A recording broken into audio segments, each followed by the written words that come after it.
नमस्कार, मैं धीरज सिंह। आप देख रहे हैं the Z plus. Sushant Singh Rajput की मौत के 2 महीने बाद सुप्रीम कोर्ट से सीबीआई जांच की हरी झंडी मिल चुकी है। इसको लेकर हमारे साथ आज बात करने के लिए सुप्रीम कोर्ट के वरिष्ठ वकील ज्ञानेंद्र मिश्रा जी हैं। सुशांत मामले में इन्होंने करीब से इस पर नज़र रख रहे हैं और बारीकी से इस पूरे केस को स्टडी कर रहे हैं। सर, जो आज फैसला आया उस पूरे फैसले को कैसे देखते हैं, क्या है फैसले में, थोड़ा विस्तार से हमारे दर्शकों को बताइए। Thank you. नहीं, आज का जो फैसला है वो सुप्रीम कोर्ट का बहुत इम्पोर्टेंट फैसला है कई मायने में। सबसे पहले तो आज सुप्रीम कोर्ट ने ये कहा कि अब इस मैटर का इन्वेस्टिगेशन सीबीआई के द्वारा होगा। और कोर्ट ने सीबीआई को ऑर्डर किया और ऑथराइज़ किया कि अब उस मैटर का investigation Mumbai police and Bihar police दोनों से अपने तरफ ले सकती हैं और अब सीबीआई इन्वेस्टिगेशन करेगी। आज डिफरेंट पार्टीज़ ने सुप्रीम कोर्ट के सामने अलग अलग दलील दी। महाराष्ट्र सरकार ने ऑब्वियसली ये कहा कि महाराष्ट्र पुलिस ने इसमें काफ़ी सब्सटैंटिव इन्वेस्टिगेशन किया है और काफ़ी सब्सिक्वेंट स्टेज पे पहुंच गई है और इसलिए अभी इस इन्वेस्टिगेशन को इंटरफेरेंस किसी तरह का नहीं करना चाहिए। लेकिन सुप्रीम कोर्ट ने बेसिकली ये कहा कि इन द सेंस कि जिस तरह से एक्रिमनीज़ मुंबई पुलिस और बिहार पुलिस के बीच में बढ़ी और जिस तरह से ये एलिगेशन लगा कि मुंबई पुलिस बिहार पुलिस के साथ कोऑपरेशन नहीं कर रही है इन्वेस्टिगेशन में, और कई तरह के फिर पॉलिटिकल बायस के भी इशूज़ आए और राजनीतिक पॉइंट ऑफ व्यूज़ भी आए। इन सब चीज़ों के मद्देनज़र सुप्रीम कोर्ट ने कहा कि ये सबसे अप्रोप्रिएट होगा कि ना ही मुंबई पुलिस और ना ही बिहार पुलिस इस मैटर का इन्वेस्टिगेशन करे, इस मैटर का इन्वेस्टिगेशन सीबीआई के द्वारा हो, तो उससे जो है जस्टिस जल्दी और एक प्रॉपर इन्वेस्टिगेशन और प्रॉपर जस्टिस इस केस का हो सकेगा। तो this is what the supreme court has basically said today. Supreme court द्वारा ही सीबीआई जांच को आदेश दिया गया है, तो राज्य सरकार द्वारा जो अनुशंसा की जाती है और सुप्रीम कोर्ट द्वारा सीबीआई जो जांच की मांग आदेश दिया जाता है, इन दोनों के बीच डिफरेंस क्या है, किस तरह से आगे कार्रवाई की जाएगी? तो जैसा मैंने पहले भी बताया था, देखिए सीबीआई इन्वेस्टिगेशन दो तरह से हो सकता है। सीबीआई सुओ मोटो कोई मैटर का इन्वेस्टिगेशन नहीं करती है, क्रिमिनल मैटर का।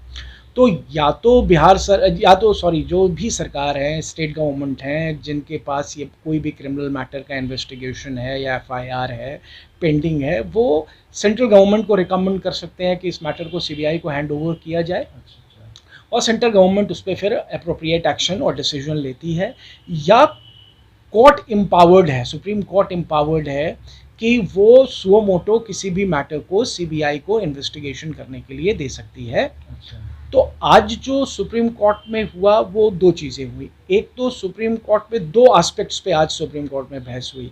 एक ये कि बिहार गवर्नमेंट ने जो एफआईआर पटना पुलिस ने रजिस्टर्ड इस केस में किया था वो सही किया था कि नहीं किया था, और बिहार गवर्नमेंट ने जो सीबीआई को हैंड ओवर करने का इन्वेस्टिगेशन का रिकमेंडेशन किया था, वो रिकमेंडेशन वो कर सकती है कि नहीं कर सकती है। इन दोनों चीज़ों का आंसर सुप्रीम कोर्ट ने एफर्मेटिव दिया। सुप्रीम कोर्ट ने कहा कि पटना पुलिस के सामने जो एफआईआर इस केस में रजिस्टर्ड हुआ था वो इन टर्म्स ऑफ सीआरपीसी के प्रोसीजर्स के अनुसार हुआ था, वो ठीक था, और इसीलिए बिहार गवर्नमेंट ने जो सीबीआई का रिकमेंडेशन किया था सेंट्रल गवर्नमेंट को वो भी अप्रोप्रिएट है। लेकिन इंटरेस्टिंग बात यह है कि सुप्रीम कोर्ट ने खुद आज article 142 of constitution of India के तहत जो उनको पावर है उसके तहत सुप्रीम कोर्ट ने अपनी तरफ से इस मैटर को सीबीआई को हैंड ओवर किया और कहा कि आगे से इस मैटर का इन्वेस्टिगेशन सीबीआई करेगी। लगातार महाराष्ट्र सरकार की जो वकील है उनकी तरफ से कहा जाता है कि अगर कहीं कुछ चीज़ का चोरी भी होता है तो जिस एरिया में चोरी होता है वहाँ के थाने में केस दर्ज कराया जाता है। महाराष्ट्र में कांड हुआ लेकिन पटना थाना में केस दर्ज हुआ, तो क्या ये कितना सही है इस तरह से जो एक राज्य से छोड़ के दूसरे राज्य में केस दर्ज होना और वहाँ की पुलिस जाँच कर रही थी? नहीं, देखिए ये अच्छा प्रश्न है और इसके कई पहलू हैं। एक पहलू आज ये है कि आज इस बाबत सुप्रीम कोर्ट में बहस हुई थी। बिहार सरकार के वकील जो थे, वकीलों ने ये पॉइंट रेज किया और उन्होंने कहा कि जो प्रोसीजर है सीआरपीसी में वो एक पर्टिकुलर सेक्शन है सीआरपीसी का 179, जिसमें ये होता है कि एक होता है कि ऑफेंस कहीं पर कमिट हुआ और दूसरा होता है कि उस ऑफेंस के कॉन्सिक्वेंसेस या परिणाम कहीं और भी हो सकते हैं। तो 179 सेक्शन 179 सीआरपीसी में दोनों ही जगह के कोर्ट को उस मैटर को सुनने का अधिकार है और पुलिस को ऑब्वियसली इन्वेस्टिगेट करने का अधिकार है। तो उनका एक ही आर्ग्यूमेंट था आज कि चूंकि सुशांत सिंह की फैमिली ने, उनके फादर ने जो एफआईआर बिहार पुलिस के सामने, पटना पुलिस के सामने फाइल किया है, उसमें उन्होंने स्पेसिफिकली फाइनेंशियल्स इरेगुलरिटीज़ की भी बात की है।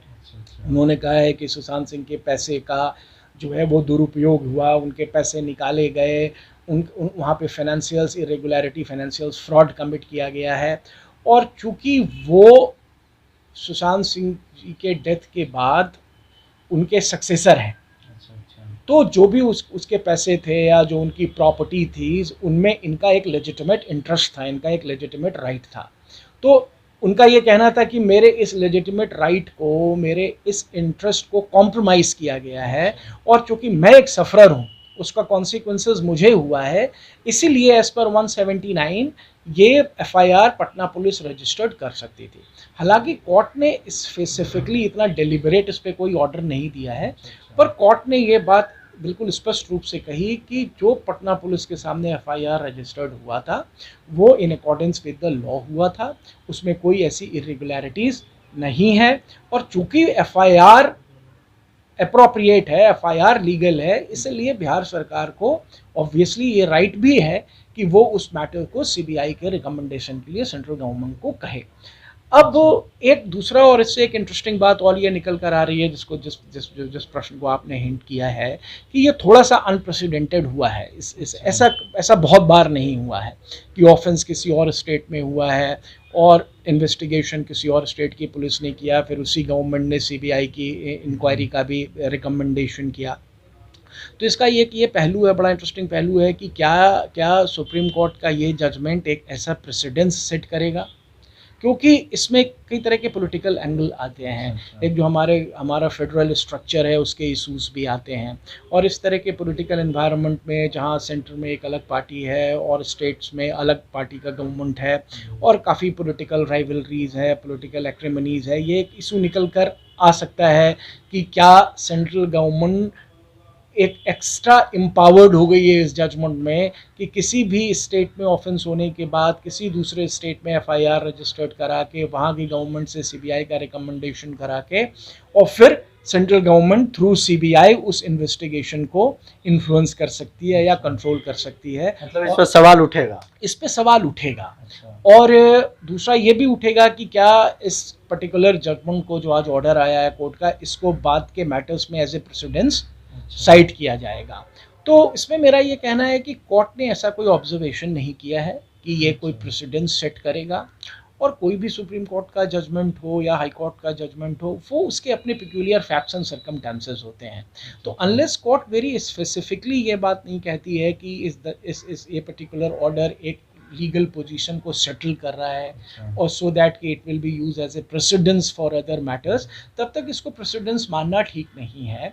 और इस फैक्ट्स के, इस पर्टिकुलर केस के चूँकि कुछ पिक्यूलियर फैक्ट्स एंड सर्कमस्टेंसेस थे, उसके मद्देनज़र कोर्ट ने कहा कि इस मैटर में सीबीआई का इन्वेस्टिगेशन होना चाहिए। और उससे क्या होगा कि लगेगा कि एक तो justice, because it is old saying कि justice not only should be done but seems to be done as well, तो कोर्ट ने कहा कि चूँकि एक impartial एजेंसीज है वो सीबीआई इसका इन्वेस्टिगेशन करेगी, तो उससे जो भी ये पॉलिटिकल एक्रिमनी है या पॉलिटिकल बायसनेस है या पुलिस की राइवलरी थी, ये सब इशू साइडलाइंस होंगे और अप्रोप्रिएट एंड प्रॉपर इन्वेस्टिगेशन होगा। महाराष्ट्र सरकार और महाराष्ट्र पुलिस द्वारा डे 1 से ही सीबीआई जांच का विरोध किया जा रहा है, तो आज सुप्रीम कोर्ट के फैसले के बाद क्या कुछ और विकल्प उनके पास बचा हुआ है जिसके सीबीआई जांच की वो विरोध कर सकते हैं?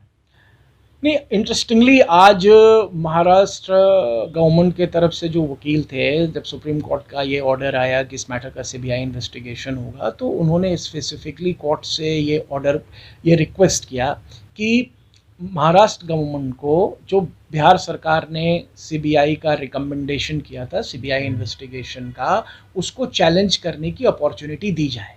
सो दैट उन्होंने ये रिक्वेस्ट किया कि सारा क्वेश्चन शुड बी ओपन और महाराष्ट्र गवर्नमेंट उस पर्टिकुलर ऑर्डर को चैलेंज कर सकती है।